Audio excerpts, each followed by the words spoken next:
Krishna Krishna Hare Hare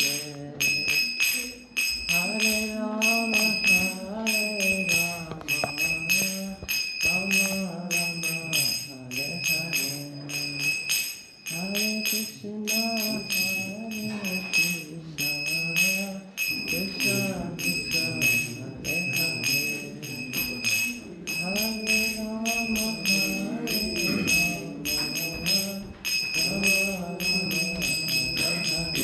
Jaya Radha Shama Sundara Shama Sundara Jaya Radha Shama Sundara Shama Sundara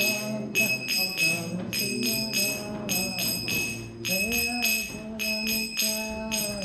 Gauranitai Gauranitai Gauranitai Jaya Gauranitai Jaya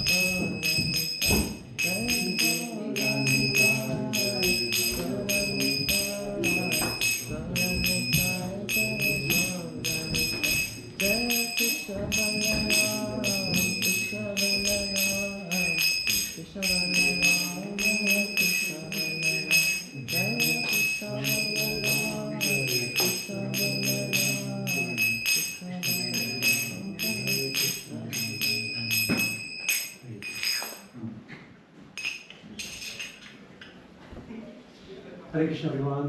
Hare Krishna. Thank you so much for coming. I know it's tough to come on a Saturday evening, but thank you for making it. Today is also Raksha Bandhan, so I was hoping that at least a few will turn up, but thank you for coming. So we'll continue. Today's week 3.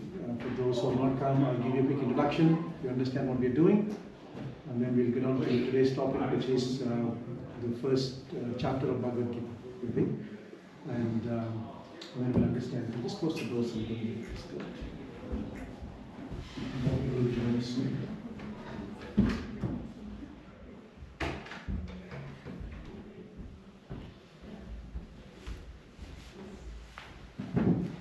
Okay, so this group is called the Sham Sundar Adelaide Youth Group. Usually we say 14 to 30, but everyone's welcome. We're all learning in this process, and so this group is called SAGE, SAYG. So we are using the format of Sydney. Sydney Temple have a similar format. They have a good, very solid youth group and a youth program, and they're doing really well. They have formed, initially started with 5 or 6, and now they've become a group of 800 youth. That is really amazing. So hopefully one day we'll get to a state where we are also something similar, comparable to. So whatever we do, we'll be referring to Bhagavad Gita and a little bit of Srimad Bhagavatam, but mainly scriptures, so that we get the right information, we're pointing the right source. Everything should be the right source, so we don't speculate. So we will be focusing heavily on the teachings of Bhagavad Gita as presented by Srila Prabhupada. We're not manufacturing anything, we're not speculating, exactly as mentioned with Krishna. We're going to present as it is.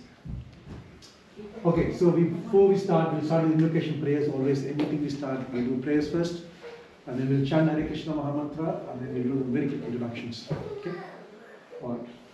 Om Jnanatimidandasya Jnananjana Shalakya Chakshurummitamena Tasmai Shri Guruve Namaha Shri Chaitanya Manovistam Stapitamena Bhutale Swayam Rupa Dadamahyam Dadati Swapadantikam Vancha Kalpatarabhascha Kripa Sandhyavevacha Patitanam Pavanebhyo Vaishnavebhyo Namo Namaha Jai Shri Krishna Chaitanya Prabhu Nityananda Shri Advaita Gadadhara Sivasadi Gaura Bhakta Hare Krishna Krishna Krishna Hare Hare Rama Hare Rama.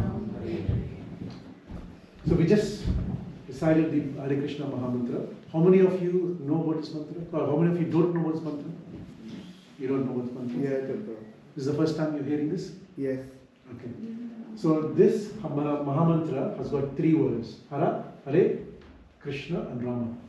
And this Hare Krishna Mahamantra has got 16 words repeated, but primarily 3. Hara refers to the energy of Krishna, Srimati Radharani. Krishna is Krishna himself, Supreme Personal Godhead, he is God himself.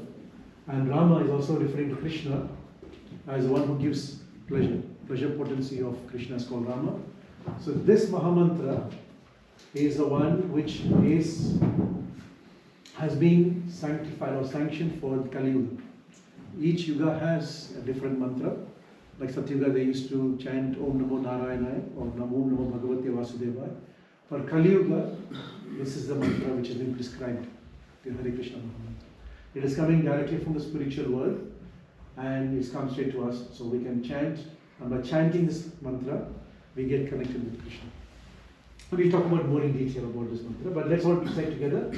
Hare Krishna, Krishna Krishna, Hare Hare, Hare Rama, Rama Rama, Hare Hare. So anytime you have free or house, I would highly recommend that you chant this mantra. Usually we chant with beats, but if you are in a beginning stage, you can simply chant. It has the same potency. So we'll do some quick introductions for those who are new today. My name is Vasara Chatudas. I'm an accountant by profession. I've done CA, CPA, CIMA, ICMA, 4 qualifications, with 30 years of experience working as a head of financial control in a CFO type role for about 30 years now. But that's my material life. I'm actively in the temple, preaching at the altar, and I do other services. And so I'm coordinating this youth program, youth sessions, and my plan is to invite really good speakers, both overseas and interstate, either online or through presence here, and then they can, hopefully motivate us to become better human beings, better at what we do. New members, I see a few new faces, so we'll do quick introductions for those who are new. Have I seen you before? Yes, you have seen me before. I've seen you before. Chris, can you introduce yourself? My name is Chris. Yes. And this girl there is my mom. Girl is your mom? Yes, okay. Chris, what do you do? Do you study or? Yeah, starting. What do you study? Yeah. Guitar. I started guitar for the first time. For the first time. Excellent. Welcome. Yeah. Good morning, Mataji. Your name? My name is Sheetal. Sheetal? Yeah, and I work in Asia. Okay. I'm with my family. Your name is? My son and I go to school. You go to school which grade? Year 6. Yes. How old are you? I'm with this. Fish? And I work in the kitchen. Okay. My name is Neeti. Meeting? Yes, he's my son Krish. Okay. Yes, he's in year 8, just letting you know. You asked him a question. I think he can't hear because of his school. Okay. So yes. And, Yeah, I can hear. Can you hear? Good, sure. And I have a friend else. My name is Jalna. I am an emergency nurse and I also teach nursing. Welcome on board. Okay. Alright, so today the topic is the chapter 1 of Bhagavad Gita. How many of you have heard, sorry, I mean the other way around. How many of you have not heard about Bhagavad Gita before in your life? Bhagavad Gita in your life, you've not heard? Okay, alright. Okay, this is a good session for you then. And how many of you do not have a Bhagavad Gita at home? You don't have? Okay, maybe we should grab one today. So there are 18 chapters in Bhagavad Gita. Okay, and the next slide will show you a bit of a family structure. It's a very busy slide, but I'll go through one by one to give you a bit of a storytelling, how it all happens, who are all the characters. Because when you read Bhagavad Gita, you hear many names, and what is the relationship between Krishna and Arjuna, and what's going on, So I'm really going from basic, assuming that we don't know anything. Okay, so those of you who know, bear with me, it will be a bit of a repetition for you, but for the benefit of everybody, we'll start from beginning. So every chapter, there are 18 chapters in Bhagavad Gita. Bhagavad Gita was spoken by Krishna in the battlefield of Kurukshetra 5,000 years ago. This actually happened in Kurukshetra, where it's how far is it from Delhi? About 4 hours, I think, 3 to 4 hours from Delhi. And it actually happened. And so this is actually a recording of what is actually spoken. And so we have a recording in the form of a book written by Vyasadeva. And so we're very fortunate that we actually are able to read and understand what is actually spoken by God Himself. And every chapter has a name, and we'll go through that step by step very systematically. The first chapter in English is translated as Observing the Armies on the Battlefield of Kurukshetra. So armies have assembled, they're ready to fight, and Arjuna is observing the armies, and that's when this Bhagavad Gita is spoken. Or in Sanskrit, it's called Arjuna Vishada Yoga. Vishada means one who is confused, one who is in distress and is looking for help. And I'm pretty sure all of us can relate in one sense, because at some stage in our life we are confused, we are distressed, and we are looking for answers. At any point in time you have any questions, please, you can feel free to ask. I'm only sharing my knowledge, and you can ask questions, you can share your realizations. It is just an informal session. Alright, as I said, this is a busy one, but I'm going to start from the top. Systematically we go down so you understand. Some of you might have watched Mahabharata in television, so you might have some understanding, but I'll go through this again. So Kuru dynasty, we're talking about Kuru dynasty. Kuru dynasty is, again, basically, it's a lineage of various kings from the past. And we're starting with Shantanu. Shantanu is one of the kings who was the emperor not only in Bharatvarsha, he was the emperor of the whole world. In those days, right now we have countries like India, United States, Australia, but in those days it was all ruled by one, it was all one Bharatvarsha. Even though it may not be connected by land, but still it was ruled as one. And they had their own kings, like Western countries, their own kings, Eastern, Middle East had their own countries, but they all come under the ruling of one person. Shantanu was a king at the time, and he initially married Ganga. He met Ganga while he was strolling in the forest, and he sort of fell in love with her. And this is Ganga means Ganges we're talking, yeah? Yeah. And Ganga said, yes, I'll marry on the condition that whatever I do after marriage, you cannot question me. So he said, okay, he was too eager to marry her. Before marriage, all men say, yes, all conditions full. I will agree, and after marriage, they will repent why they did. So he did the same thing. He agreed for all the conditions. But then every time a child was born, Mother Ganga would take the child into the Ganges and disappear. So he would lose a child. He kept losing. And he couldn't say anything, because if he says something, she said, I will leave you and go. I will not come back again. So he was very scared. But by the time child was born, his name was Bhishma, he couldn't hold back, and he said, why are you doing this? Every time a child is born, you're taking the child and taking them back into Ganges. I need a person to rule the kingdom. And he said, well, you asked a question now, and therefore I'm leaving. So she left. She left with the child, but later on, the child became Bhishma, one of the greatest personalities ever existed. We'll talk about that. And Bhishma didn't marry, so he has no lineage. He remained a brahmachari, so he has no his own. Yes. Yeah, and also what the other, what's the other one like? This one here? Yeah. Yeah, we're coming to that. Okay. So here Shantanu married Ganga, had Bhishma, but she left him. Yes. Shantanu was by himself. Shantanu, while wanting to cross a river, he met a. Sorry, Prabhu, is she okay? So while crossing a river, he found a boatwoman. A woman was ferrying the boat, and as expected, he fell in love with her, and he asked if he can marry her. She said, yes, I will. But she said, I know that you have a son called Bhishma. He is going to become the king of the world, your kingdom. He said, I will only marry you if my son becomes a king. As usual, he accepted it. He didn't accept, but he Bhishma forced him to accept, and so he accepted the condition that the marriage between Shantanu and Satyavati, whatever child they have, he will become a king. Even before all this happened, Satyavati, while she met a Muni called Parashara, he was a great personality.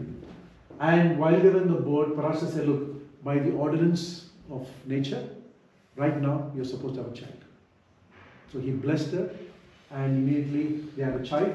In those days, it is not the concept of like how we have now, the man and woman coming together and then conceiving and so forth. In those days, they had yogic powers. Just by the mind, they would create things. And therefore, Parashara Muni and Satyavati combination, they are a child called Vyasadeva. We all know Vyasadeva. Vyasadeva is the greatest author. He wrote the Bhagavad Gita, he wrote Srimad Bhagavatam, he wrote different Puranas, Upanishads. So that's that. Shantanu and Satyavati got married. They had a son called Vichitraveer. Vichitraveer got married to Ambika and Ambalika. But the problem with Vichitraveer, he was very weak. He was very sick. And very early days of his marriage, he died. And therefore, there was no children. So the lineage stopped there. In those days, Kshatriyas, they needed son to continue their the ruling of the king.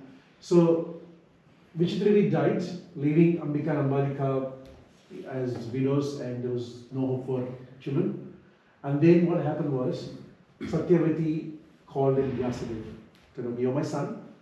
You then have to, with your powers, you have to give children to Ambika and Ambalika. So what he did, Vyasadeva came, and Vyasadeva was he's a mendicant, meaning he meditates, he doesn't look after himself. He looks quite different. He has a long beard, hasn't groomed himself. And so when Ambika met Vyasadeva, she got scared and she closed her eyes. Because she really got scared. By the child, they got Dhritarashtra. Dhritarashtra was blind by birth. Because his mother closed her eyes when she met Vyasadeva. So Dhritarashtra was born blind. Ambalika, when she saw Vyasadeva, she became very pale. She got so scared, she became very pale. She got really scared. And her child was Pandu. And Pandu was born quite weak as well. He was not very healthy. And because both of them were not fit for ruling a kingdom, because one was blind, other one was not very healthy, they called Ambika and Ambalika again. So they said, okay, first child not good, second attempt, let's go again. But this time don't get scared, look at him, you'll be okay. They didn't want to go, they sent a servant. They sent Dasi, means they sent a servant, you go. Dasi was okay, she went and met Vyasadeva and she was fine. And through them, Vidura was born, who was the prime minister of the kingdom. Okay, alright, so Chitrangada was another son of Satyavati, and he also died early. He died early. Vichitraveer was cursed that he would also die early, so he died without having. And therefore, they had Dhritarashtra and Pandu. Dhritarashtra was married to Gandhari. Gandhari's brother was Sakuni, who was a famous guy who ruined the whole Mahabharata, who was running the Mahabharata, we know that. From Gandhari had 100 sons, Duryodhana, Dushasana, Dushasana's one daughter, and 98 sons. Yeah? And then, through Ambalika, Pandu, who was not very healthy, he got married to Kunti and Madri, and because by act of whatever, he also died. Kunti was left alone. Madri joined him. She went in the fire and she self-eliminated. Left with Kunti. Kunti had 5 children. He had Yudhishthir, Bhima, Arjuna, 3, and Madri had Nakula and Sahadeva. So these are the Pandavas. Yudhishthir, Bhima, Arjuna, Nakula and Sahadeva are the 5 Pandavas. All of them married Draupadi. We know the story of Draupadi's Swayamvar. Arjuna married Subhadra, who is the sister of Krishna and Lord Balaram. And through Arjuna and Subhadra was born Abhimanyu. Abhimanyu married Uttara. Uttara's children was Parikshit. Parikshit was the last king of that lineage. And after that, he was Janmajaya. And that's it. After that lineage finished and Kali Yuga started. So, a lot of things happening here. But mainly what we're talking is this here. This is Kauravas and this is Pandavas. Because Dhritarashtra was blind by birth, he was elder to Pandu, he was not given the kingdom because he was blind. Pandu was given the kingdom, but he died early. So for the time being, until Yudhishthira became older, Dhritarashtra was given the kingdom. Okay, you manage the kingdom for time being, and when Yudhishthira becomes big, we'll hand over the kingdom to Yudhishthira. That was the plan. But Dhritarashtra was quite ambitious, he was greedy, he didn't want to give kingdom to anybody, he just wanted to rule. Because he thought, just because I'm blind, I'm being deprived of my rights to rule a kingdom. And so he didn't want to hand over. And his genes went on to Duryodhana, because Duryodhana also had the same concept. He didn't want to give the kingdom to the Pandavas. So there were plenty of action between them, and finally a war happened. Yes. Yeah. Yeah, you said 3 of them. Like, they're like 98 sons. 98 sons. They had total 101. Yeah. 100 sons and 1 daughter. Oh, okay. Yeah. And 100 of them and 5 of them. And when Yudhishthira was rightfully asking for his kingdom, they said, no, I'm not going to give you. And they tried different ways. Even Krishna went as a messenger, tried to mediate, and they didn't accept. And finally, come. And finally, it was decided there will be a war. Whoever wins the war will get the kingdom. Okay, that's the plan. And so Lord Krishna accepted to be the chariot driver of Arjuna, because he was once related to Pandavas. As you can see, his related sister of Krishna and Balaram is married to Arjuna, and Krishna's aunt is also Kunti, so he's related to Krishna. But most important, not his relation, because the Pandavas are righteous people. They all follow Dharma. They are very, very pious. So Krishna is always present when people follow Dharma. Whereas Duryodhana and Kauravas, they were irreligious. They were not dharmic. So Lord Krishna did not really support them. So Lord Krishna decided, and he agreed to be the chariot driver of Arjuna, and that's how they came to the battlefield and ready to fight. Okay, that's a scene. Okay, so both the armies of Pandavas and the Kauravas are assembled in the battlefield of Kurukshetra, and they're ready to fight before this Bhagavad Gita is spoken. Now, Bhagavad Gita is, as I said, 18 chapters. The first 6 chapters are Karma Yoga, and the middle 7 to 12 is Bhakti Yoga, and 13 to 18 is Jnana Yoga. Karma means activities. You connect with Krishna through activities, through your thought process, your deeds, your actions, how you connect with Krishna. Bhakti means love. Bhakti means devotion, service, and you connect with Krishna through service and through love of Krishna. And Jnana means you connect with Krishna through knowledge. Those are 3 portions of Bhagavad Gita. And chapters first 6, Karma Yoga, middle section Bhakti Yoga, and 13 to 18 is Jnana Yoga. But even though they are split into 3 parts, every single chapter Krishna emphasizes on Bhakti.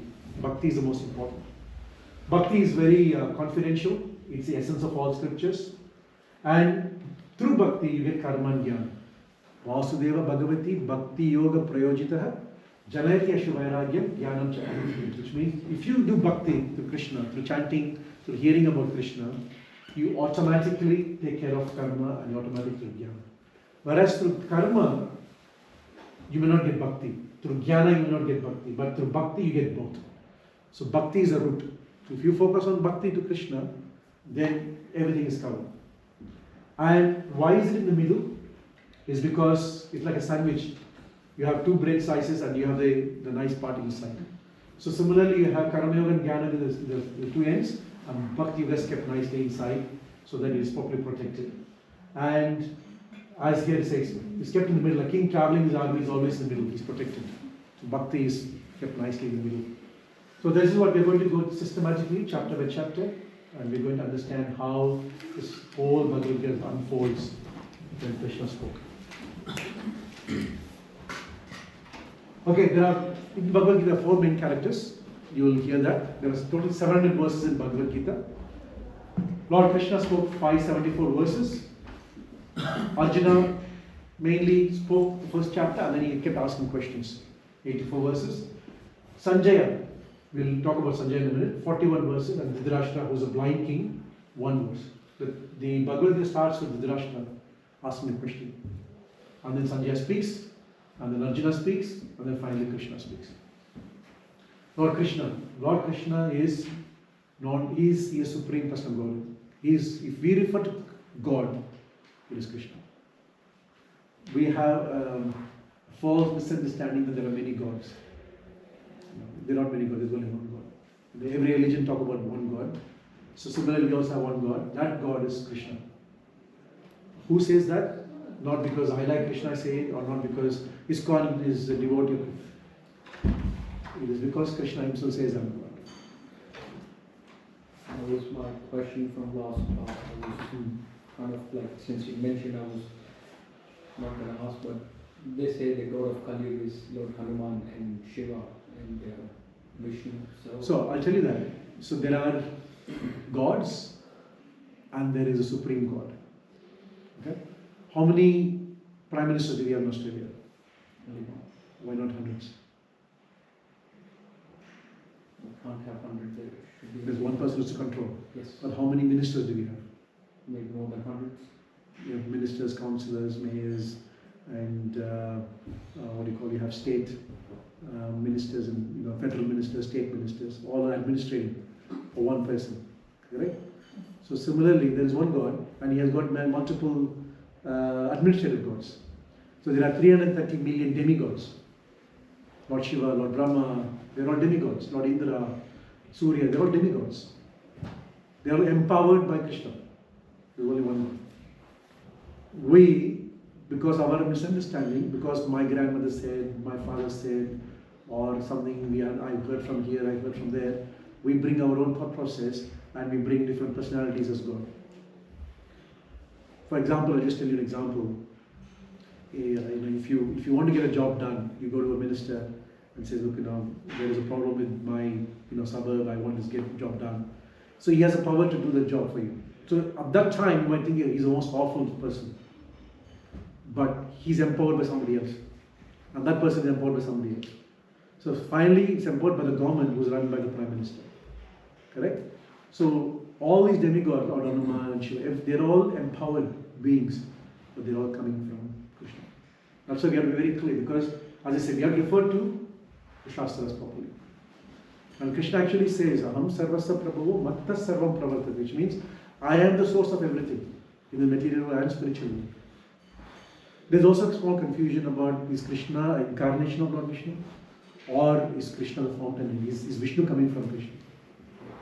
There's also confusion. We all have an understanding that Krishna is one of the avatars of Lord Vishnu, Dashavatar, and Krishna is one of them. Krishna is the fountainhead of everything. Ete amsa kalapumsa Krishnastu Bhagavan Swayam. Krishna is the fountainhead, and from him comes all expansions and incarnations. And that's why we are trying to understand this properly. Yes, please. So just follow up on what we are discussing. So you mentioned gods, you mentioned demigods, you mentioned supreme Yes. gods, right? Yes. What's the difference? As I said just now, there's one supreme God. He is a powerful controller. He's supreme controller. He controls everything. And then there are demigods who are empowered by Krishna to do the administration of the material world. The air you get, the water, fire, all of that is someone is managing it. It's not that it's happening by itself. It's all happening because someone is managing it for you. The fact that you're shutting your eyelids, you're eating, all that is managed by demigod. So there are 330 million demigods who are empowered to manage this entire planetary system. And they're all working under the instruction of Krishna. So Lord Krishna is the supreme god? That's correct. That is correct. And then like Lord Shiva or Hanuman would be demigod and Shiva is Lord Hanuman is a devotee. He's not a demigod. He's just a devotee of Lord. the Lord. Right. He's an empowered devotee of Lord.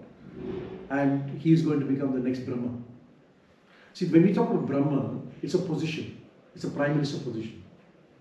Right? It's a position. It's not that Brahma is after that Brahma goes, another person can come. Lord Indra is a position.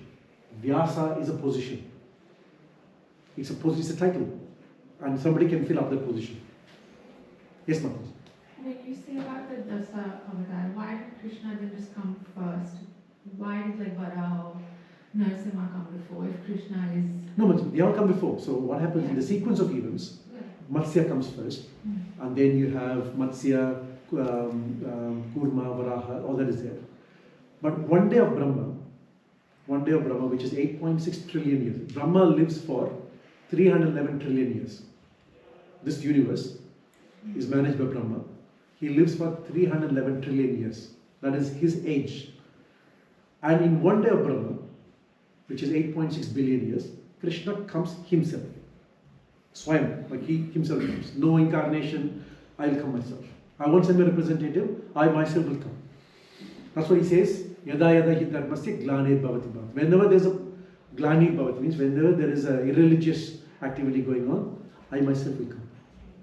But other times he sends a representative. He incarnates Lord Ramachandra, Narsimha, Varaha, Kurma, and or he sends representatives like Jesus. He sends representatives. But one day of Brahma, he says, okay, I'll go and see myself. And he does it every time. Every single day of Brahma he comes. Every single day of Brahma, Bhagavad Gita is spoken. Ramayana happens. Mahabharata happens. Every single day of Brahma, this repetition happens. There will be slight variation every time, but every single time it happens. And this goes on and on and on and on until end of Brahma, goes back, starts again, continue. It's a continuous process. Eternally it's continuing. And we are a speck of this whole thing, what's happening around us. So Lord Krishna is, we'll go through that in more detail because then we won't be able to cover. Why Krishna is supreme and why others are not supreme, we'll cover that. It's chapter 3, chapter 7, chapter 8, chapter 10 is all about why this. And therefore when we are here, it's almost like we are we are completely changing our mindset and going to the right source. Like whatever we've learned now, we are unlearning it and we're going back to what should be the right knowledge. Right? Arjuna is an eternal friend of Krishna. He resides in the spiritual world, and whenever Krishna comes down, Arjuna also comes with him. So every time Krishna says, okay, I'm going, and along with Krishna, a lot of his associates come. One of them is Arjuna. In this case, he comes as Arjuna. In other time, he might come somebody else, but he comes so that he can perform. So this is all a stage in one sense. It's like a stage. It's all happening, and we are all watching it. We are thinking everything is like a drama, everything going on, but these people know it's all staged. Yes? Yes. So when Arjuna does come with Lord Krishna every time he Yes. comes, Yes. every incarnates, did he come when like the Ramayana happened? Yes, he would be in a different. He does. Yeah, he'll come in a different form or something. He'll come. But mainly, Arjuna is an eternal associate of Krishna when he comes. Sanjay is a servant of Dhritarashtra. He's a very pious person. He's a devotee of Lord. Vyasadeva, before the war came, told Dhritarashtra, look, you're blind, but I can give you eyes. So they can see the war sitting from your house. There's a Wi-Fi connection. I'll give you a Wi-Fi connection. You can watch remotely. Work from home. It happened there 5,000 years ago. Work from home. Dhritarashtra said, no, I don't want to watch. I know what the outcome is going to be. I don't want to watch. Give my servant Sanjaya. Give him the vision. So Vyasadeva gave Sanjaya the vision that he can actually see live of what is going on. You can see like a television, a live of whatever is happening there, and he was able to explain that to Dhritarashtra. So these are 4 main characters in the Bhagavad Gita, but the main hero of the whole Bhagavad Gita is Lord Krishna. Okay? And Arjuna is asking a lot of questions. Very important, we'll understand what Arjuna's position is. Sanjaya is narrating and Dhritarashtra is hearing. The first chapter will be Arjuna Vishada Yoga. Yoga of despondency of Arjuna. Arjuna despondent, and we'll understand why Arjuna is despondent. Arjuna is the greatest archer ever existed. He's a great hero, great warrior, very, very powerful, extremely talented, and no one can defeat him. No one can defeat him. Yet, even though he thought he was very powerful, he was despondent. Despondent meaning he was helpless, he was confused. And sometimes we also have this. We think that we are in control, we are qualified, we can do this, and yet we become despondent. And that's what we're going to talk about. So the first 27 verses is the introduction. If you read Bhagavad Gita, you will hear about different names, all about preparation for war. Who's in the army of Pandavas, who's in the army of the Kauravas, and they're all assembled and they're ready to fight. The conch shells are being blown, everybody is anxious, everybody's hearts is trembling, and they're ready to fight a war. The First World War happened then. Last week I said do you know how many people fought the war? Last week I said? Yes, 640 million. 640 million participated in the war. And pretty much everybody died because Krishna wanted to assemble everybody in one spot and finish them off so that Kali Yuga can start. Dwapar Yuga has some extraordinary people, and Kali Yuga you can't have those powers. And therefore, what Krishna did was, instead of individually managing it. He assembled everybody, wholesale. You kill each other, Krishna was just watching. I didn't do anything. He just assembled them and they fought against each other and they all died. All of the weapons and the powers, everything went with them. And then Kali Yuga started. Because Kali Yuga, you can't have those. Kali Yuga is like for us people. No powers. We forget. We are all lazy. We are dull-headed. That's all us. So otherwise, if we have great powers like Bhishma, then we'll have a problem. So World War I happened then. And that's all the introduction of people who are ready to fight a war. And section B is 28 to 46 is when Arjuna expresses his doubt. He has a meltdown. He has a real proper meltdown. And he says, I've got a problem. I can't fight. Okay, first verse. Please repeat after me. We'll read one by one line at a time. Chapter 1, text 1. Dhritarashtra Uvacha. Dhritarashtra Uvacha. Dharmakshetre Kurukshetre. Dharmakshetre Kurukshetre. Samaveta Yuyutsavaha.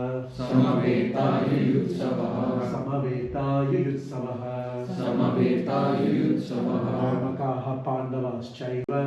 Mamakaha Pandavaschaiva. Kim Bakurvata Sanjaya.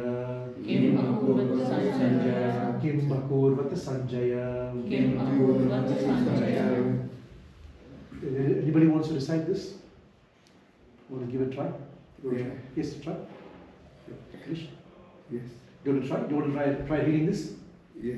Titra Unka Dhamma Kata Kura Kastri Savrata Yutasara Makahu Pandavis Keri Kin Akuta Santunga.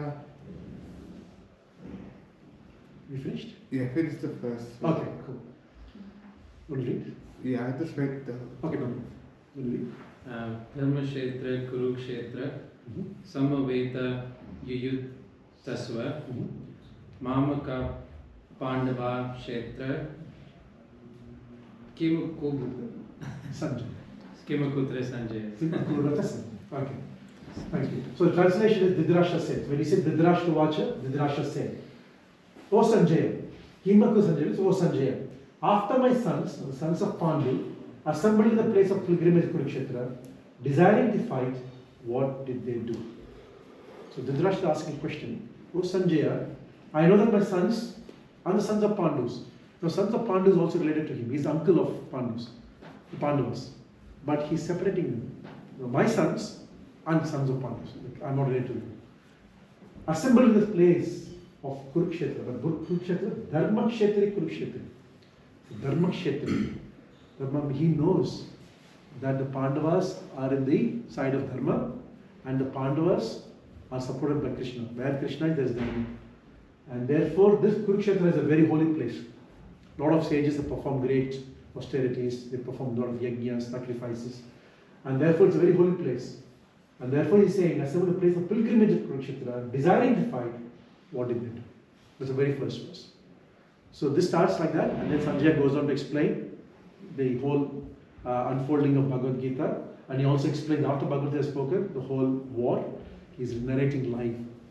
Okay? The very first verse. Okay, a bit of a busyness here, but I will tell you what's going on. Verse 127. Sanjaya informs Dhritarashtra of Duryodhana's appraisal. So Duryodhana is taking stock of his, he's talking about Bhishma and talks about his guru, Dronacharya. He's talking about his army, how great they are. He's taking stock because Duryodhana is ready to fight. He's looking at him and saying, look at all my army, so great. And then look at army of Pandavas, headed by Bhima, how they are. So he's taking stock of strength and weaknesses of each. That's what leaders do. They look at SWOT analysis. Strength, weakness, opportunities and threat, right? He's looking at what is my strength and what is your weakness, so that I can strategize myself properly. That's what he's doing. And after that he strategizes. Bhishma blows his conch shell And when he blows the conch shell, it gives a deafening sound which gives Duryodhana joy. 14 to 19, when after Bhishma blows his conch shell, then Krishna blows his conch shell. Krishna and Arjuna. And when Krishna blows his conch shell, transcendental conch shells, because they are not from this world, they are great. And after they blow the conch shell, it shatters the hearts of Duryodhana, which means Krishna's conch shell was like 1,000 times more powerful than Bhishma's conch shell blowing. And Duryodhana felt, oh my God, if Krishna is present, what is going to happen? So he is starting to feel the reality sinking in. I'm going to be in trouble. And then Arjuna says, okay, both the armies are assembled. Arjuna says, draw my chariot, Krishna, between the two armies. I want to observe. And what Krishna does, if Krishna had placed the chariot in front of Duryodhana, Arjuna would have been angry and he would be ready to fight. But what Krishna did, he placed the chariot right in front of Bhishma. Bhishma is the great grandfather of Arjuna. Very, very dear to Arjuna is Bhishma. And his spiritual master, Dronacharya. And when Krishna placed the chariot, Arjuna looked at them and said, am I going to fight against Bhishma? Am I going to fight against my guru? And that's when he had this doubt. The despondency came after he saw them. My family members, my brothers, my uncles, my sons, and am I going to fight with them? Imagine if somebody tells you to go and fight against your own brothers and sisters. And of course, in Kali Yuga we do that. But I'm talking about good people wouldn't do that. What is this? And so he sees all the relatives and well-wishes on both sides, and he's confused. So what Arjuna does, again we'll repeat now. This is 21 to 22. He is giving instruction to Krishna. Now Krishna is Supreme Lord. But at the moment, Krishna is playing the role of a chariot driver. And Arjuna is playing the role of a warrior. In the war, what happens is there are 640 million people fighting. There is elephant, there is horses, there is camels, there is infantry. They're all fighting. They're making noise. How do we communicate? How does Arjuna communicate with Krishna is, he pokes Krishna on the left or right. If he pokes Krishna on the left means turn left. Pokes Krishna right means turn right. Imagine Krishna Supreme Lord being chariot driver. The communication is for him to do that. That means, you can imagine Krishna takes such a humble position just for the sake of his devotee, Arjuna. Krishna is ready to do anything for us. That's a great verse of Krishna. Alright, very important verse. Let's read this. Arjuna Uvacha Senayor Ubayor Madhye Senayor Ubayor Madhye Ratam Stapayame Achyuta Ratam Stapayame Achyuta Yavad Etan Niriksheham Yavad Etan Niriksheham Yodu Kamanavastitan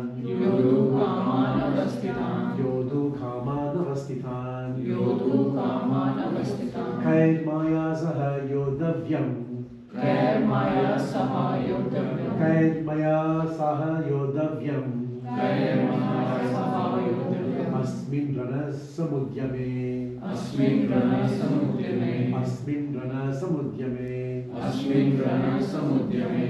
Vishal, can you read this one? Translation? Yeah. Arjuna said, O infallible one, please draw my chariot between the two armies so that I may see those present here who desire to fight and with whom I must contend in this great trial of arms. So here Arjuna is addressing Krishna as Achyuta. Achyuta means infallible, means one who does not go back in his words.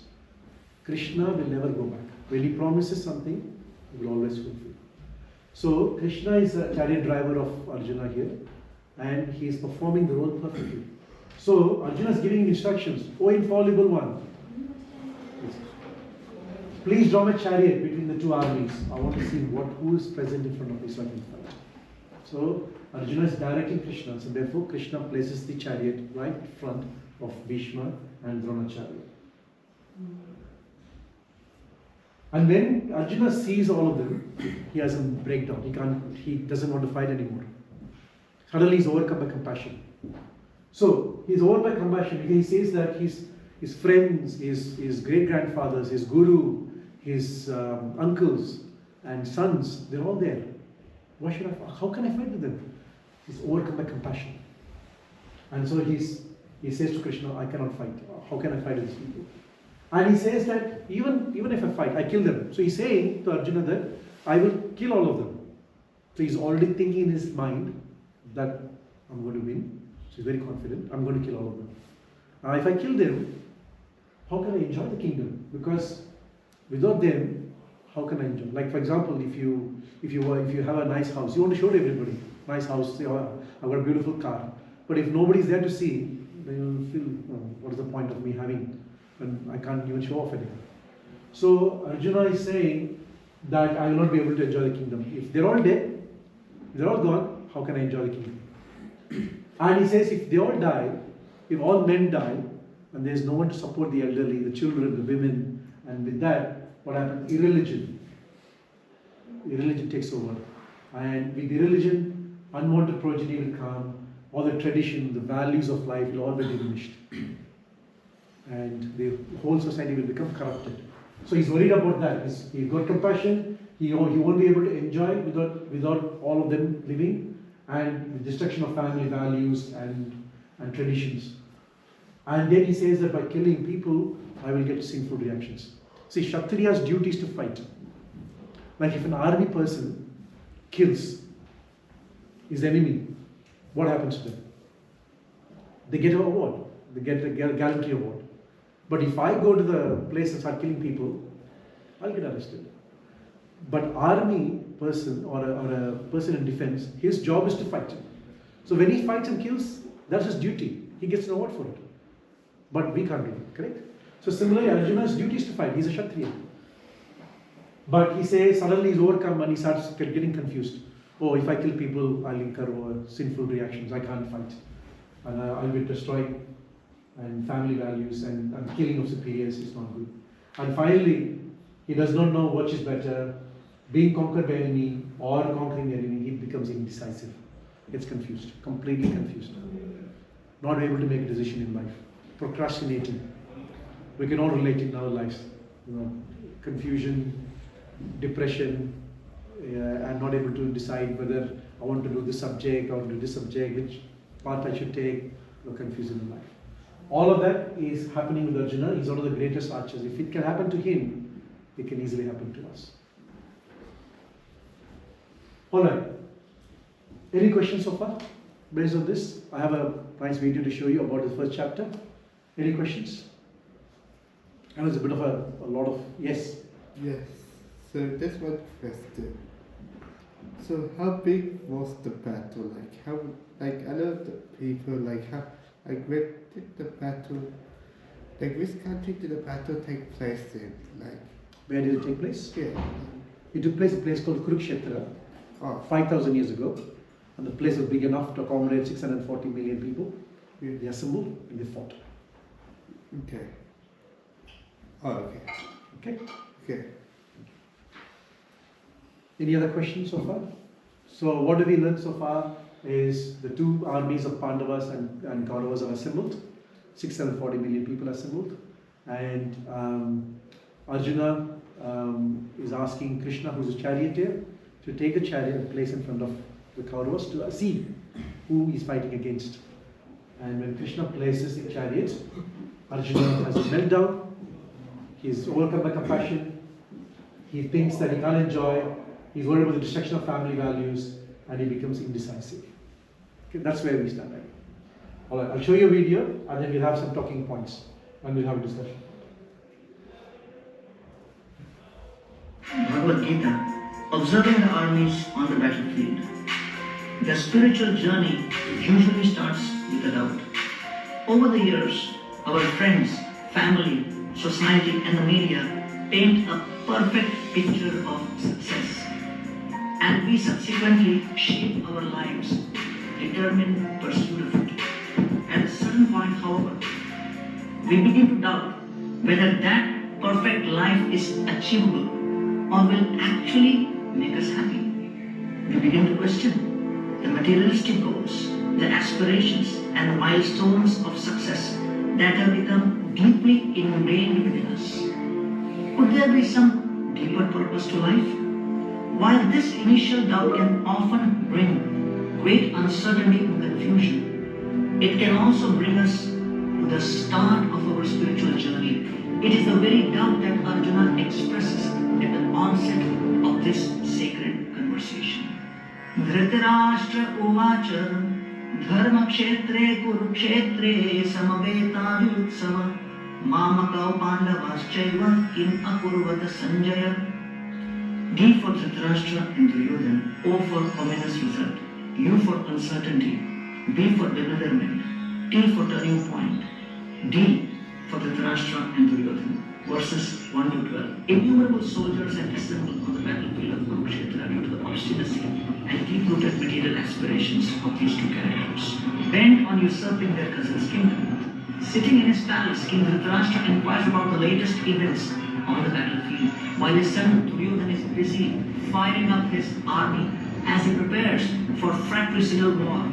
Dhritarashtra is physically blind, but he and his son are also blinded by greed, envy, and material desires. When the individual starts to think in terms of I, me, and mine, primarily interested in selfish gain and personal aggrandizement, then anxiety, frustration, and disappointment are inevitable. Unfortunately, one whose material entangled becomes oblivious to the ill effects of his actions. Oh, verses 13 to 20. Despite Duryodhana's boastful words, the ominous result of this confrontation is clear. From the onset, many signs indicate his inevitable defeat. Those who stand on the side of purity and righteousness are always victorious, regardless of whether the worldly odds seem stacked against them. One who is a carrier of goodness is never overcome by evil. U stands for uncertainty. Verses 21 to 27. Despite knowing that he defends virtue, Arjuna is still uncertain about fighting his opponents, who are also his relatives. Chariots are ready, arrows are drawn, the battle cries are sounded, but Arjuna wants to take a final look at the armies. He orders Krishna, assumes the role of his charioteer, to drive to the middle of the battlefield so that he can satisfy his curiosity. To his credit, despite the intensity of the situation, Arjuna takes time to reflect. Life may be crammed with responsibilities and pressing issues, but attendance to such demands should not be at the expense of quality spiritual introspection. Unfortunately, the chronic disease of modern man is the excuse of no time when it comes to such soul searching. B stands for bewilderment, verses 28 to 30. Foreseeing the imminent suffering and the death that is the inevitable consequence of war, Arjuna begins to analyze his fate. At this stage, bereft of broader spiritual vision, his uncertainty intensifies and he becomes bewildered. When one lacks an understanding of his spiritual identity, his relationship with God, and the critical purpose behind this world, one inevitably disturbed and frustrated by life's challenge. T stands for turning point. Verses 31 to 42. Arjuna justifies his decision to retreat from the fighting. Number one, because it would be cruel and heartless to prematurely terminate the lives of so many soldiers. Secondly, even an unrivaled kingdom would bring no happiness, since he would be bereft of the company of his dear ones. Thirdly, one would surely accrue bad karma as a result of such brutal violence. And fourthly, the wholesale killing would destroy the family unit and social structure, causing havoc for future generations. Thus his mind overwhelmed by grief. Arjuna sets aside his weapons and resolves not to fight. Sanjay Uvacha Evamukvarjuna Sankhe Rathopasta Upavishat Visrijya Sashanam Chapam Shoka Samvigna Manasa Sanjay said, Arjuna, having thus spoken on the battlefield, cast aside his bow and arrow and sat down on the chariot, his mind overwhelmed with grief.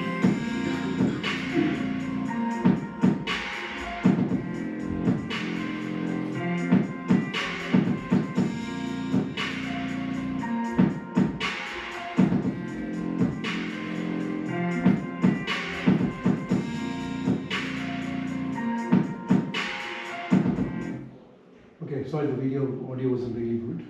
I'm going to fix it. But anyway, he covers the doubt, the different parts of Bhagavad chapter 1. But most importantly, it's how Arjuna has this. He was ready to fight at one point, and then he has a change of heart, and he's not ready to fight anymore. So he comes into a crossroads. I can't do this. I can't do this anymore. And what does he do? That's the whole point we discussed. Okay, the discussion points. Observe, reflect, and act wisely. So what happened is, many times in our life, we come across situations, very difficult situations. Arjuna similarly had a very difficult situation. So he wanted to observe the situation first. He wanted to observe what is in front of him. And then he wanted to reflect. Okay, I've got this situation where I have to fight. I'm reflecting on it. And then he wants to act wisely. So we sometimes, because we are in a rush or we are always reactive to situations. When we are confronted with problems, one thing we have to do is we have to step back, think, observe, what do we have to do, reflect, and then act wisely. Very important part. Especially when we get angry, the first thing we do is we react. Question for you. When we get angry, we talk very loudly, right? We raise our voice. So even though I'm in front of Krish here, when I'm angry with Krish, I raise my voice. You can still hear me, right? But angry, I raise my voice. Why do I have to raise my voice? Expression. I can still express without raising my voice, correct? You can still hear me, but why do I have to raise my voice? Because you feel like you're not being understood or heard. Can I not make him understand by talking properly? You can. Yes, Sahasra? Because you get frustrated and you want to express your frustration. Yes? That you get down and then when stop listening to you, you get bullied, and then you feel like releasing all this anger out. Excuse me. There is name Sa. And again? Sa. No.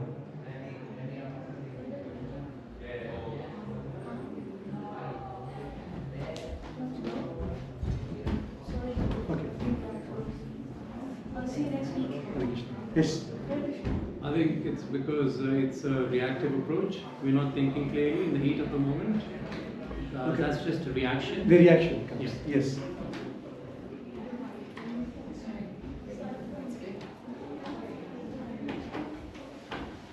What do you think, Abhijit? I guess maybe it's to make the other person hear your anxiety and frustration, hoping that they would help do something to help you. Mm-hmm. True. Any other answer? Why do we raise our voice? It's a natural reaction, isn't it? We raise our voice. I think it's also because to establish authority. Establish authority. Yes, very important. All that's correct. Because we establish authority, we want to throw frustration, we want to be heard, and we want to, overpower the person. Raising voice, we think we are overpowering. All of that can be done even by talking properly. All of that we can show authority by just talking normally. One of the things happens is when we get angry, is we are distancing ourselves. Our heart gets distanced. Even though I'm physically here, I'm distancing myself completely. That means I'm already putting a wall. I'm creating some communication barrier already. So there is a frustration which creates, and then we have to raise a voice as a matter of show my authority, show my frustration. That happens automatically because there is the distance of heart happens. I'm not in a position to hear you. You're not in a position to hear me. There is already a distance, and we are not on the same page, and therefore this reaction comes. So in that situation, always best is to just step back. When you're angry, first thing is to step back. Sometimes people angrily they send message, email, and it just send button, and then they realize what I've done. It's too late. So I always do. Of course, we get angry. Emotions are there. It's not, we're not machines, we do get angry, no problem. But the most important is how do you react or how do you respond to it. That's very, very important.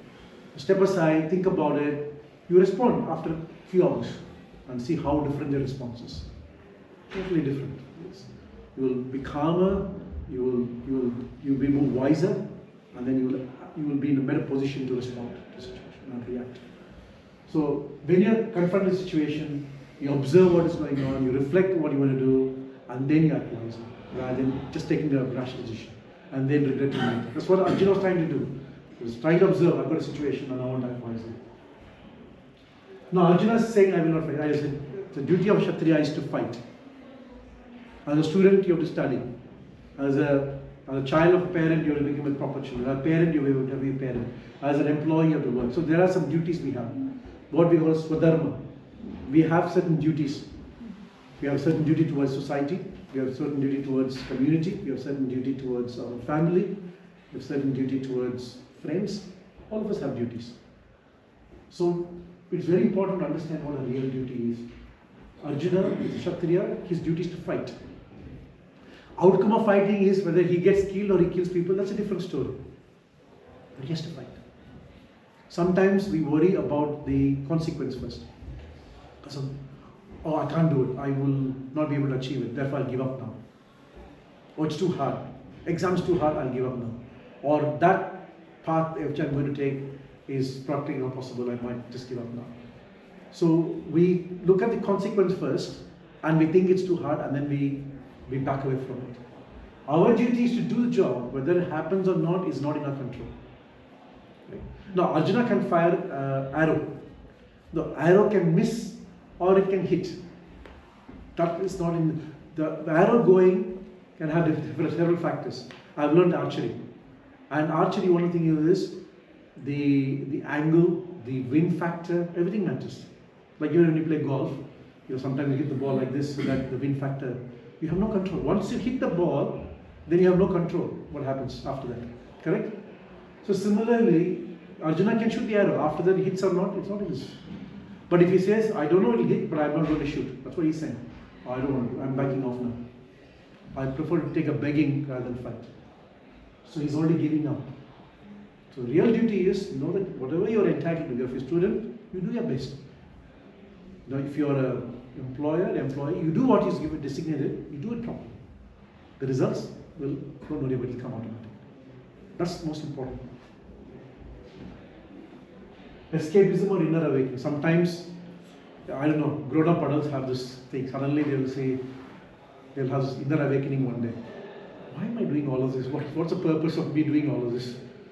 I should just give up and I just go and sit in a corner somewhere. I'll be better off.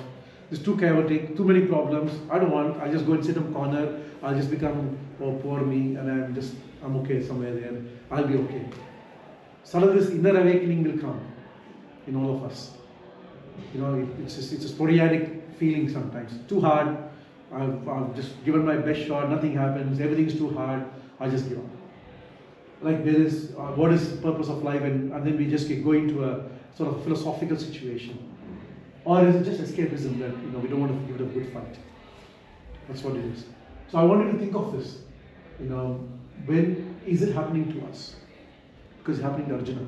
It's happening to Arjuna. He's wanting to escape. Suddenly he's talking about compassion, he's talking about family culture, he's talking about sinful reactions. At that time, in the middle of the war, he's thinking all of that.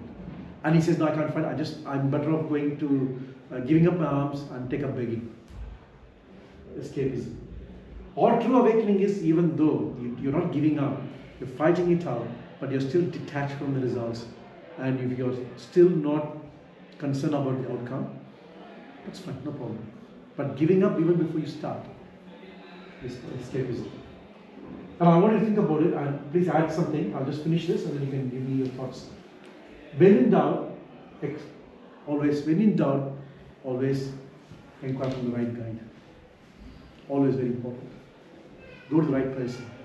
And the right guide for us is Krishna from Bhagavad Gita. He gives us a solution. So we are always in doubt, we are always confused. In some other form, we have to approach the right person. Like when we are sick, we go to the doctor. Correct? We don't go to a lawyer when we are sick. We have to go to the right person. And even the doctor, we have to go to the right doctor. You don't go, when you have a stomach pain, you don't go to a dentist. That will be silly. So you have to go to the right person who can give you the right guidance. That's very important. Therefore, when in doubt, Arjuna went to Krishna. He didn't just say, okay, he's asking Krishna, okay, I have a problem. Can you please solve this for me? So it's very important. And anxiety, depression, confusion, this is a real thing. Happened with Krishna. Arjuna, 5,000 years ago, he's the greatest personality. It can happen to him. So it's a real thing. He went into clinical depression, like he's having trembling sensation. His eyes are full of tears. He's not able to control himself. The Gandiva bow is slipping from his hand. And he's confused. He's anxious. And he's got all symptoms of proper clinical depression. It's a real thing for him. And so what is he doing? He's seeking help from Krishna. He's just not saying, not too hard. He actually says, please help me. I want to get this problem solved. Does it make sense? All of this? Any thoughts you want to share? What do you think? I really thought that we would just be into, like, we'd start with the fight has started and we just go from there. But after the session, I really feel that getting to know the precursors actually was quite helpful. Yes. So yeah. Thank you. Krish, what do you think of the discussion? What is your thought process? I think it's interesting about like doing your duty and like without with detachment. So you're a student, right? So your duty is to study. And of course, the results, you do your best, you do your studies, you do your best, you give your best shot, and the results could be anything. But you have to do your duty as a student, correct? And depend on Krishna for the results. You do your best, but the result is not in your hands. And when the results are positive, you take it. If it's negative, that's fine, I do better. But escape, you should not escape. Oh, I'll give up. I've tried, didn't work, I give up. No, you have to fight, you'll work hard. You'll always come. God helps those who help themselves. If you don't help yourself and go to God and say, why did it happen? You say, well, you're not really helping yourself. You help, I'll help you. Right? So we have to help ourselves, then we can get help from God. Yes, what do you think? Especially when in doubt, inquire from the right guy. Yes. What is your realization on that? I mean, yes, when you have like self-doubts, you don't know which path should I take, where do I go? I think it's better to go talk to someone and especially Krishna. Yes. So we start from, of course we can't go to Krishna. I mean, yes, you're right. You do your part, yes, you and then you have forum like this. Escapism, like just escape from the situation, do your things and yeah, like do the right choice and don't be greedy. Don't be greedy. Yeah, like don't do it for yourself. Like just do it for everyone, and it gives you good things. Just about when in doubt, inquire from the right guide.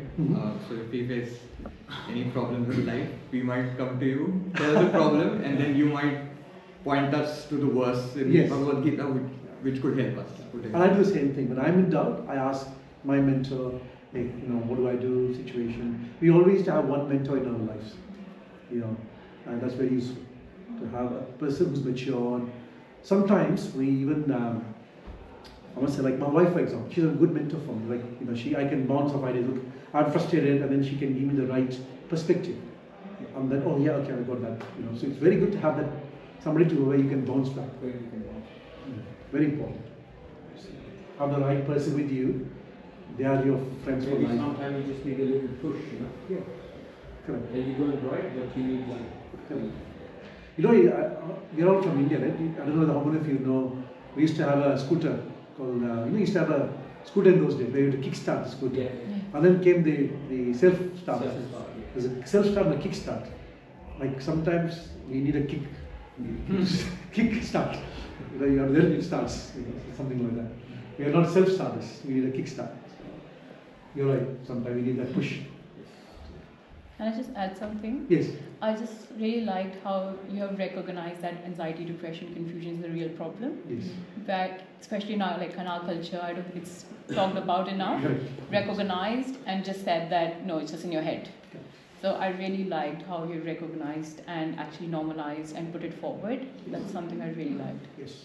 You know, it's you're 100% right. Especially when I was back in India. You know, when you have something like depression, they say that it's a mental, immediately a psychiatric problem. Yeah. It's not a psychiatric problem. It could be different degrees of every one of us goes through anxiety, depression, confusion, because that's the state we have. And if you don't get the support, it gets actually worse. So right from the get-go, when we feel anxious, when our bodily symptoms or even mind gets confused, it's always best to stop. I actually went to a speaker, the 50% of the problem is solved when someone listens to you, correct? Yes. They won't solve your problem. Most of them will not solve your problem. No one can solve your own problem. But when you speak to someone and they just listen, 50% problem. In the whole of first chapter of Bhagavad Gita, Krishna did not speak a word. That's one thing I wanted to share. Arjuna spoke. The 25 verses, 26 verses, he spoke. He explained all different things why he will not fight. Krishna didn't speak a word, he was just listening.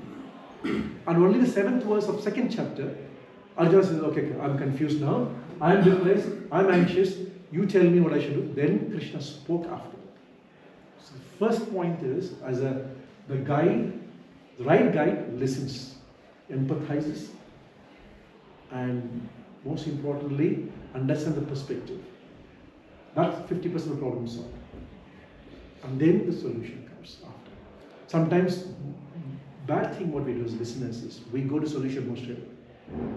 We start offering solutions straight away. My son actually says, I'm calling you, don't give me solutions.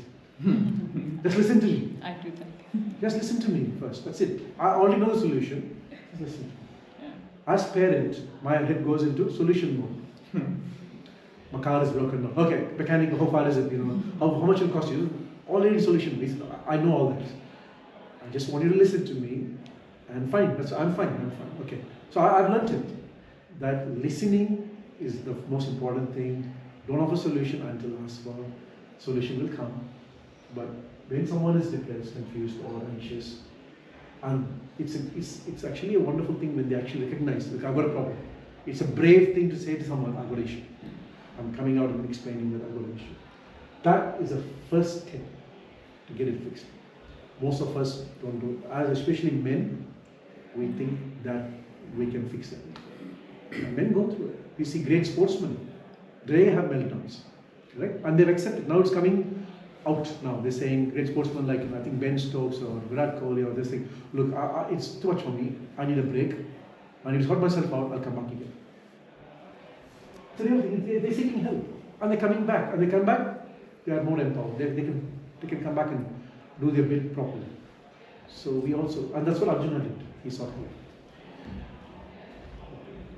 I think a lot's been covered already. I guess what the crux is, basically, there are going to be different challenges that life throws at you, regardless of the walk of life you're in. And I guess the idea is, not to be reactive in your approach, but pause, take a step back, reflect, and then observe, reflect, and then act wisely, which is easier said than done. And also, when life throws different challenges at you, it's easy to try and avoid them, escape them. But the real answer is face to face them, turn inward again, go back, take a pause, observe, reflect, and act wisely. And if you're in doubt, depending upon the situation, again, you can, if you follow the right guide, which is, again, pretty straightforward. Life is simple, right? If you, I guess we try to, humans, we maybe, overcomplex things about stuff. But it's pretty straightforward if you, are conscious of your actions, what you're doing. And again, I'll keep on going back to pausing, reflecting, and acting wisely. I think that's about it. And if you're in doubt, you can go inward, or if you feel like you're struggling, you can, share this with a mentor or someone who can lend you a ear, and maybe that can help as well. Perfect. Well good. Thank you. Charna Mataji, what do you think? I have a silly point to make. I feel like when we're talking about anger and being in authority, I've seen people live their whole lives who live their life with, a lot of anger and a lot of authority, and as soon as they come out of the room, everyone kind of agrees to what they're saying and they kind of set the tone of the house. And then I've seen them live their lives, and then I've seen a period where they've passed away, and I see how the other people in the families will talk about them. And they talk about people like this in a very respected, high manner, that this individual was courageous, this individual was brave. But like the way we as children saw it was very, scary for us. So, but externally, that individual got everything that he wanted. And the other individuals also respect him, but for others it's not the same. But they went through life very easily, the way I said, they went through life quite easily because things were being done as how they wanted. And I've seen even my person, I've got individuals like that. We kind of why get into a discussion? Let's just do it the way they want it, and then it's over, rather than getting into a bit of a discussion. And then when in doubt, inquire from God. And I've somewhere gone back to God for various reasons since in my mid-teens. Yeah. But at the same time, I think God ultimately, not Krishna, just Krishna, I've gone to my mind, and every time you hear them speak, ultimately they talk about giving grace to people. But when you start giving grace, I think it just invites more of the same behavior and nothing really changes. And you're the one, feeling helpless. Yeah. So it's repetitive. That's why I think, again, I feel helpless. I feel I've tried everything, but ultimately it's the people with, the higher authority that win ultimately life. That's how I see it now. Yeah, thank you. Mataji, what do you think? Honestly, I would really relate to the first and the last one, observe, reflect, and then act wisely. Yeah. Especially when you are working, I think that is really, really important because you'll be among a lot of different kind of people from different backgrounds, and they will have different mindset. And basically, you have to forget what the ideas come to your being as well. So that will really help each and every person. That's my belief. And the last one, anxiety, depression, confusion. I think this is a main big right now. Unfortunately, the world is full of it, and there's no recognition for that. I really appreciate that I put it there. Yeah. No, thank you. You have instruments to measure your blood pressure. You have instruments to measure your heart rate. But there is no instrument to measure your mental depression or confusion. There's nothing. Each person has to suffer, and it's such a difficult subject matter to even discuss. And apparently now the mental disease or the mental problem is greater than the physical problem we have right now. And that's how it's heading. So that's the reality.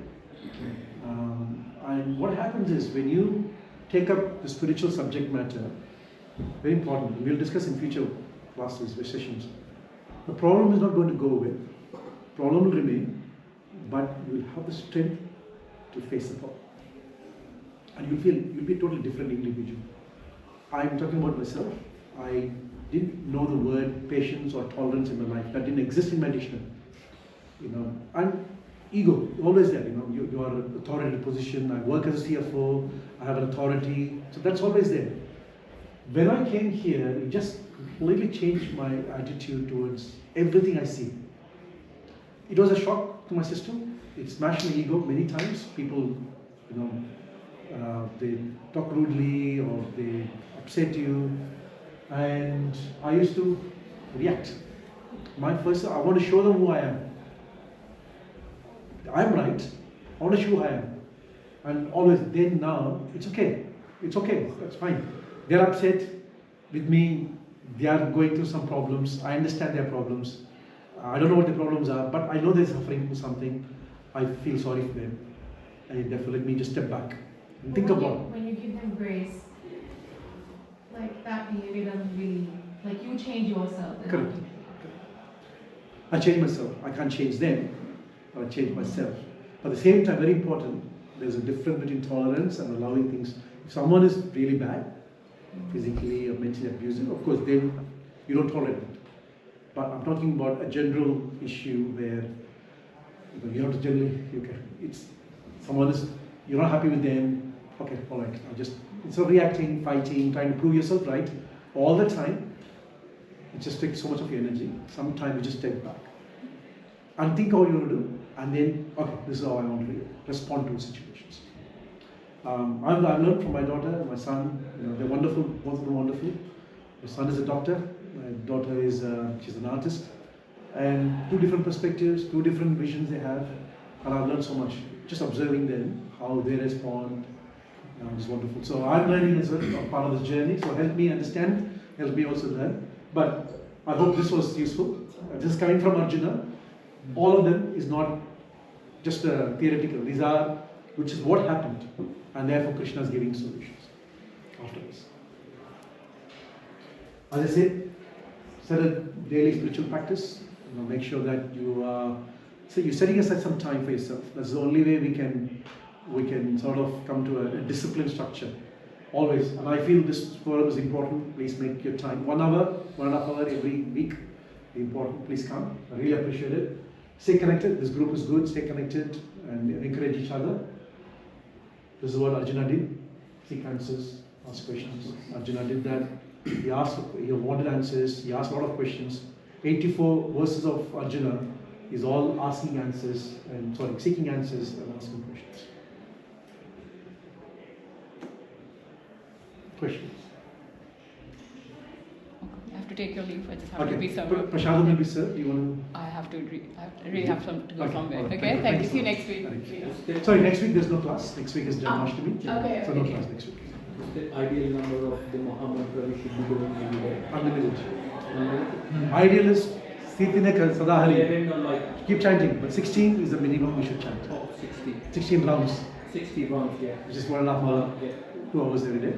But don't get to 16 immediately. Start with 1, start with 2, 3, 4, and keep going. But those who don't have chanting beats, take beats, chanting bag, sit every day for 10 minutes. That's your time for Krishna. Give your time to Krishna and see your life completely changed. Okay, yes, Tamesh. Yes, regarding when you say seek help, Yes. can you get help on these youths? How do you seek help really? For any kind of issue, or there are things which they can't express. There are other things which they can't talk to their parents, but they really want to seek out help. How do they do that? So we are in a spiritual environment here, so we can offer some help. We cannot solve the problem. I'm not going to guarantee we'll solve any problem. But what we can do, we can give in the right direction. Okay. As I said, I'm also seeking help. And my mentor is seeking help. We're all seeking help each other. I'm going to my seniors, he's going to the senior, someone's coming to me, so we're all helping. I have been with this organization for about 18 years now, 15 years. So I have been mentored and I'm sharing my knowledge. So yes, we can speak openly, confidentially, everything is kept confidential here, non-judgmental. Best part about Krishna is, he's not going to judge you. If you stand in front of Krishna and say, Krishna, I want a BMW, I'm earning nothing, he's not going to judge you and say, you're a pauper, you want a BMW, what are you doing? He's not going to judge you at all. So that's the best part of standing in front of Krishna and praying. So similarly, as devotees, we are constantly trained not to be judgmental. We all have come with different backgrounds. We all carry our own baggages. That's a fact. We all carry our own issues in the head. Each one is unique. Each one is different. So there's no one solution for everybody. And therefore, we can only give them some direction. And we can give some solution. But it's important to person. Yes, we are all here, Mataji. I'm here anytime. This is my comfort zone is devotees and devotee care. And what I do at work is, it's okay, just to sustain myself. But this is what. Thank you. Thank you. So this is a weekly session, 1.5 hours. Please come and share your thoughts, realization. We really appreciate it. Next week we don't have class because we have Janmashtami. So program starts in the morning at 4:30, all the way to midnight, 1 o'clock. So you can do a lot of services. You can come and ask help, and you can participate. And after that, we'll have another session. Hopefully we'll have a speaker. I'll put the group what the subject matter will discuss. Okay? Okay. All good? Thank you. Hare Krishna. Thank you. I'll bring the prasadam and yes.